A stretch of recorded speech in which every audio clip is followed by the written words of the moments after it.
now is responding to our clients' needs. One of the special efforts everybody did in the branch offices is trying to get in contact with all the credit centers and get information to us about what is happening to our clients.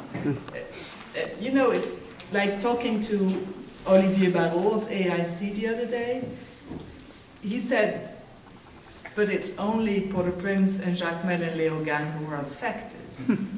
We said, no. You've got people in Tchot, in Port-de-Paix, in all over the country, who actually lost their business because their business is about going to Port-au-Prince, buying stuff in Port-au-Prince, going back out, and selling it again in the provinces, buying local products, getting it to Port-au-Prince. That's the kind of circuit that's going on. And so a lot of our clients lost their businesses on the way to Port-au-Prince or in Port-au-Prince, or in complete panic attacks in the markets where they were selling their stuff. So every single branch has clients who are victims. There's not a single branch that didn't have. No, absolutely. Every single branch came back with at least a certain number of clients who have been affected. And that goes from, we have 112 Haiti March who actually died or disappeared on the road to Port-au-Prince or in Port-au-Prince. Their family can't find them anymore.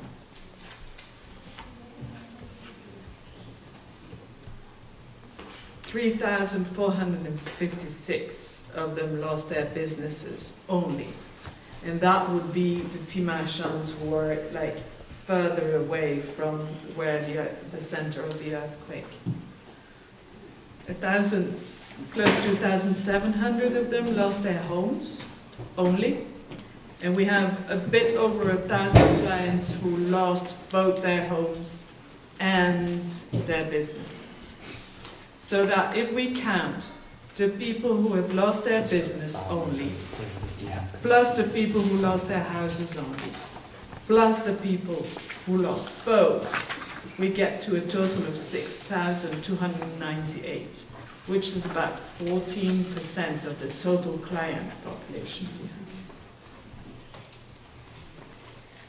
It's, you know, one of the sad things about this too is that while I was kind of looking at the information coming from the branches and trying to analyze it a bit, what doesn't speak through this, but is visible through this other analysis, is the number of Haiti March who have either lost a member of their family or have family members who have been injured. Like Anne said, everyone in the country has a family member in Port-au-Prince.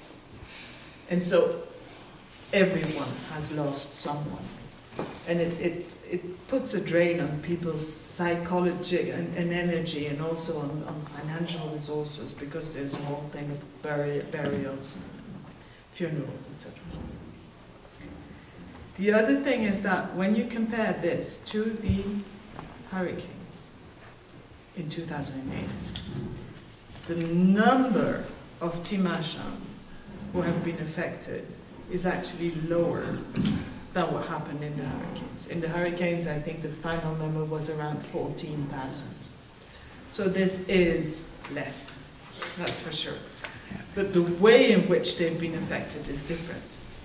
Like people, they've been affected in ways that hamper their recovery much more than under the hurricanes, because they also lost their shelter, and because of the sheer number of family members who were dying, and also because a lot of, I think around 1,500 of our members are hosting additional family members, which puts a drain on their resources too. So the depth of the drain on resources for our Haiti March is more important than what we had with the hurricanes. But the hurricanes, it was more spread out. Okay? Now, we're working on actually two big ways of responding to their needs. The first one is a program we called Corée Famille Fonkoze, which means support the Fonkoze family. It's a program we're going to set up for all our clients, T-Credit Solidarity Business Development clients. What we're going to do is we're going to pretend the insurance product we were working on at the end of the year was actually in place. We were with AIC, we were working on developing a catastrophic insurance product. That product, the idea was that it would enable a person who either lost their businesses or their houses or their livestock or their fields to benefit from a 5,000 gourd cash grant, forgiveness of the past loan, and a new loan with the same conditions as the last loan. Okay, so a new loan that would be interest bearing, that would have a one month grace period, and that would be to the maximum amount of the loan the person last had in their hands. Okay, so the idea is to, the way it works is that there are two categories of beneficiaries based on a trigger system. In the central core area that has been affected, the idea is that so many clients have been affected that it would be inefficient to go and investigate each individual's file, claim, you see. So in this core area, the idea is all clients benefit, period. Because it's more efficient to go about it like that than to actually investigate each individual case. I'm going to pass around so Yes. you can understand better. One of the consultants who was working with us on this catastrophic insurance program took the map of the that the Geological Service puts out on how intense the hurricane was, and it's a color-coded system. I mean, earthquake was. And then maps that against our branches.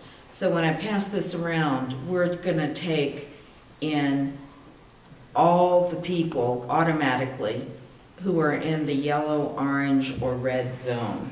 And that means there's a total of how many branches? That are automatically in. What would be this piece of